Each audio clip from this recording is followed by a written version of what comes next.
Bonsoir, bonsoir les petites étoiles. J'espère que tout le monde va toujours pour le mieux, tant vous que pour votre entourage. Je sais que le confinement commence à être difficile. Troisième semaine, là, c'est moi aussi. Là, je commence à. Mais bon, on tient bon. Comme ça, on restera en bonne santé. Et surtout, surtout, restez chez vous.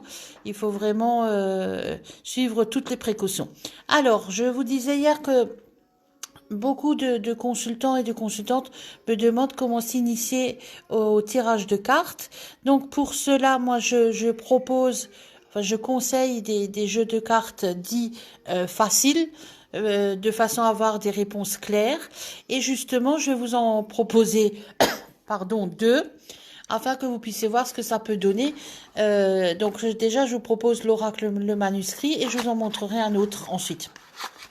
Il faut essayer de trouver des jeux de cartes les plus simples possibles, de façon à ce que les réponses apportées soient les plus claires. Et ensuite, si vous constatez que vous avez effectivement des dispositions par rapport à des retours positifs, tant vous concernant ou concernant quelqu'un d'autre, à ce moment-là, vous pourrez creuser avec des jeux, des oracles plus compliqués, plus complexes, avec plus de détails, etc.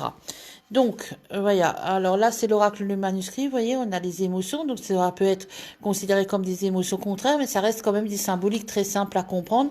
Et donc, cette carte-là, on aura le résultat par rapport à ce qui est posé à côté, si c'est positif ou négatif. Voilà, tout simplement. Les ennuis, l'équilibre. Vous voyez, ce sont quand même des symboles extrêmement clairs. L'ésotérisme.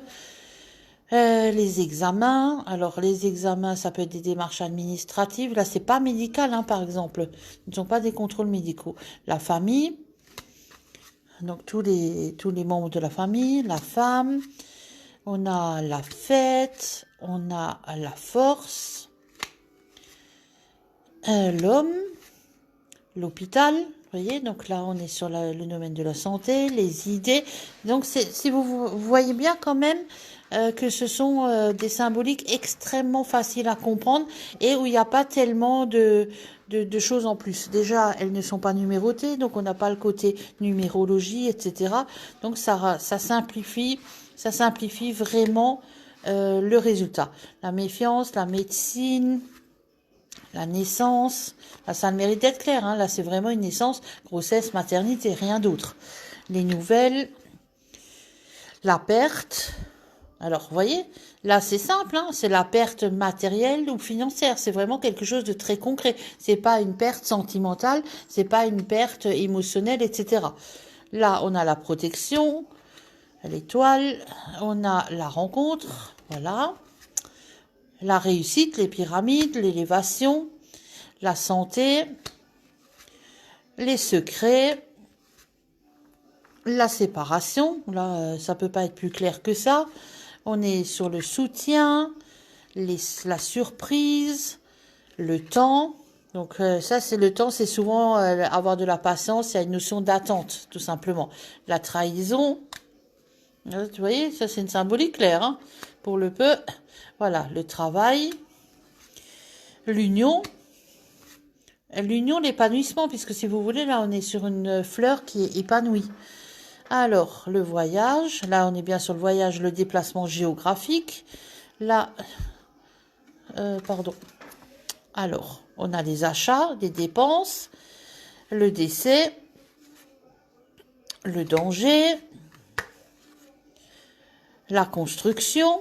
Toujours des cartes extrêmement claires. Le changement. Donc, ce qui était positif devient négatif et ce qui était négatif devient positif. Alors, la chance pure, le hasard, les arts, donc toute la créativité, l'argent, les pièces sonnantes et trébuchantes, les échanges, la dualité et le destin, la clé du destin. Alors, si vous voulez, ça c'est quand même quelque chose de très facile à comprendre. Si on a la carte, si la question c'est je viens de rencontrer quelqu'un, quelle sera l'évolution de mon couple? Si on part sur perte, séparation, mort, sur un tirage 3 cartes, il est évident que ça s'arrêtera très très vite. Si par ailleurs si on est sur un tirage 3 cartes, construction, élévation, union, c'est un couple qui va perdurer dans la durée et qui va s'épanouir et surtout qui va s'engager. Alors là, vous voyez, donc ce sont des tirages pour faire des exercices, pour savoir si vous avez des dispositions ou non. Le plus simple, c'est de tester sur des gens que vous connaissez bien, avec une réponse que vous aurez de façon rapide. Du style, ma meilleure amie a un procès en cours, la semaine prochaine, elle passe au tribunal, vous faites un tirage 3 cartes ou 7 cartes, donc, et à ce moment-là, vous avez la réponse rapidement puisque l'issue de ce procès se tient la semaine prochaine, auquel cas, vous saurez tout de suite si vous êtes dans le bon ou pas. Si vous faites des tirages sur des questions à plus long terme, il y a de fortes probabilités que vous oubliez, que la personne oublie et que ça ne vous apportera pas grand-chose. Alors, moi, pour faire des tirages de cartes, je bats évidemment les cartes ou je les mélange à la main. Ensuite, je les coupe de la main gauche, je les étale et j'en tire selon la question posée. Alors, 3 cartes, c'est suffisant pour une question extrêmement simple. J'ai visité un appartement, est-ce que je vais l'obtenir? Je tire toujours les cartes par chiffre impair, donc c'est toujours 3, 7 ou 13. Donc 3 pour une réponse courte, plutôt un oui ou non. Généralement, dans le oui ou non, sur 3 cartes, on a également la raison du oui ou du non. 7 cartes, c'est un peu plus développé. Là, on est plus sur l'évolution d'une situation qui concerne généralement quelqu'un d'autre, ou sentimental, ou professionnel. J'ai postulé à un emploi. Est-ce que je vais l'obtenir? Là, alors on peut le faire sur 3 cartes ou sur 7 cartes. Sur 7 cartes, évidemment, c'est plus détaillé. Ça pourra vous dire, non, vous n'obtiendrez pas ce poste, mais vous avez d'autres opportunités derrière. C'est la notion de temps. Un peu plus loin dans le temps, vous obtenez un poste. La notion de 13 cartes, c'est plutôt sur du moyen ou long terme. On est plus sur 6 mois, 1 an. Donc, c'est un tirage plus complet, mais également moins détaillé, du coup. Tout dépend de la question posée. Donc, à partir de là, le mieux, c'est tester sur les copines. Parce que là, moi, je considère que la cartomancie fonctionne sur tout le monde. Pour ma part, j'arrive à tirer les cartes pour mes amis. Ça ne pose pas de problème, même pour des membres de la famille, sur qui j'ai très bons résultats. Il faut rester au moment du tirage de cartes complètement objectif, ne pas avoir d'avis personnel quant à la question posée, et ça marche très bien.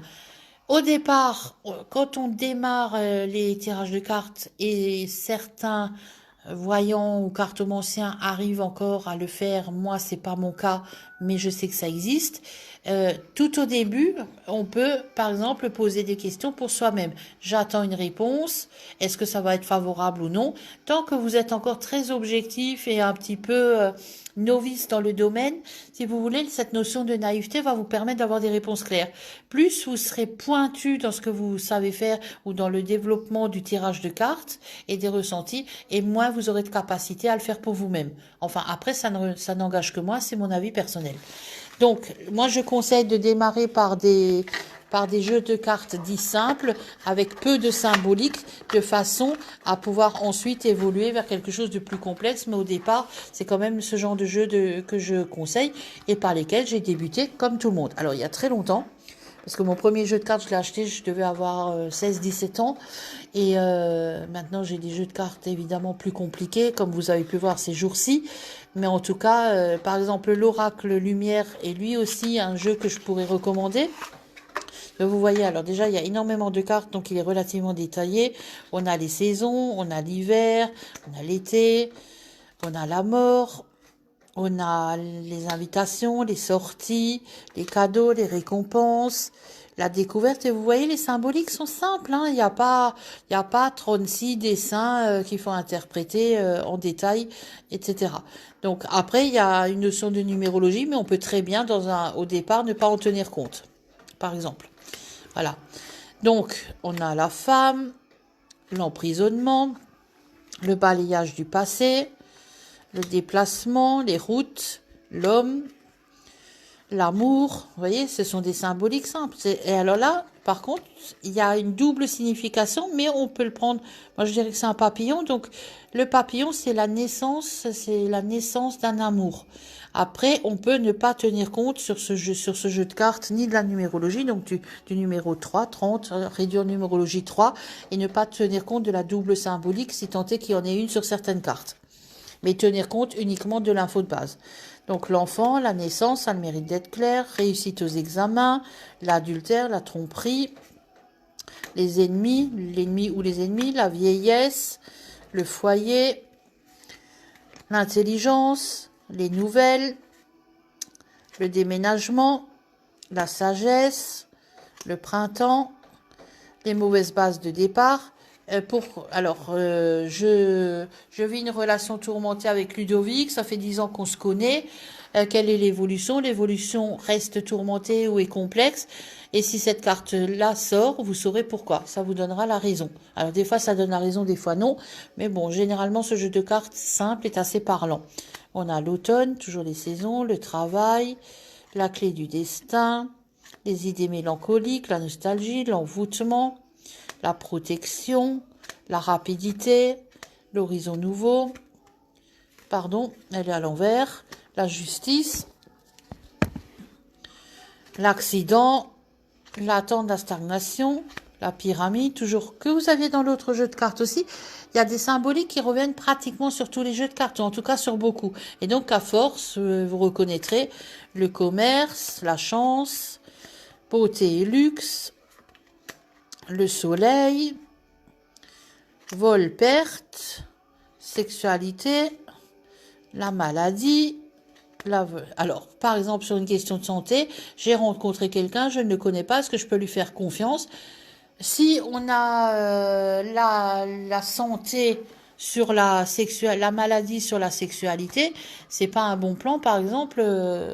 C'est pas du tout un bon plan. Il faut vraiment. Alors évidemment qu'il faut se protéger, mais là, par exemple, ça va vous donner une indication que le danger est très concret et très rapide. Le voyage à l'étranger, le repos, la corne d'abondance, la jeunesse, la guérison, la rencontre, le mariage, l'union. Pardon, à l'envers aussi. Non, c'est les cartes qui sont les cartes de présentation. Donc, ça, ce sont des jeux de cartes quand même relativement faciles à comprendre et qui vous permettront de faire des tirages sur des questions de monsieur et madame tout le monde et du quotidien, si je puis dire. Moi, je conseille également l'oracle G qui est accessible à quasiment tout le monde. Et l'oracle lumière et l'oracle le manuscrit sont vraiment des jeux absolument adéquats pour poser des questions simples et savoir si on a des dispositions à obtenir de bons résultats ou non. Voilà, je vous remercie pour votre attention. Faites bien attention à vous, prenez soin de vous et de vos proches, ne sortez pas, soyez sages et je vous retrouve demain à peu près à la même heure. Je vous embrasse, à demain, bonne soirée.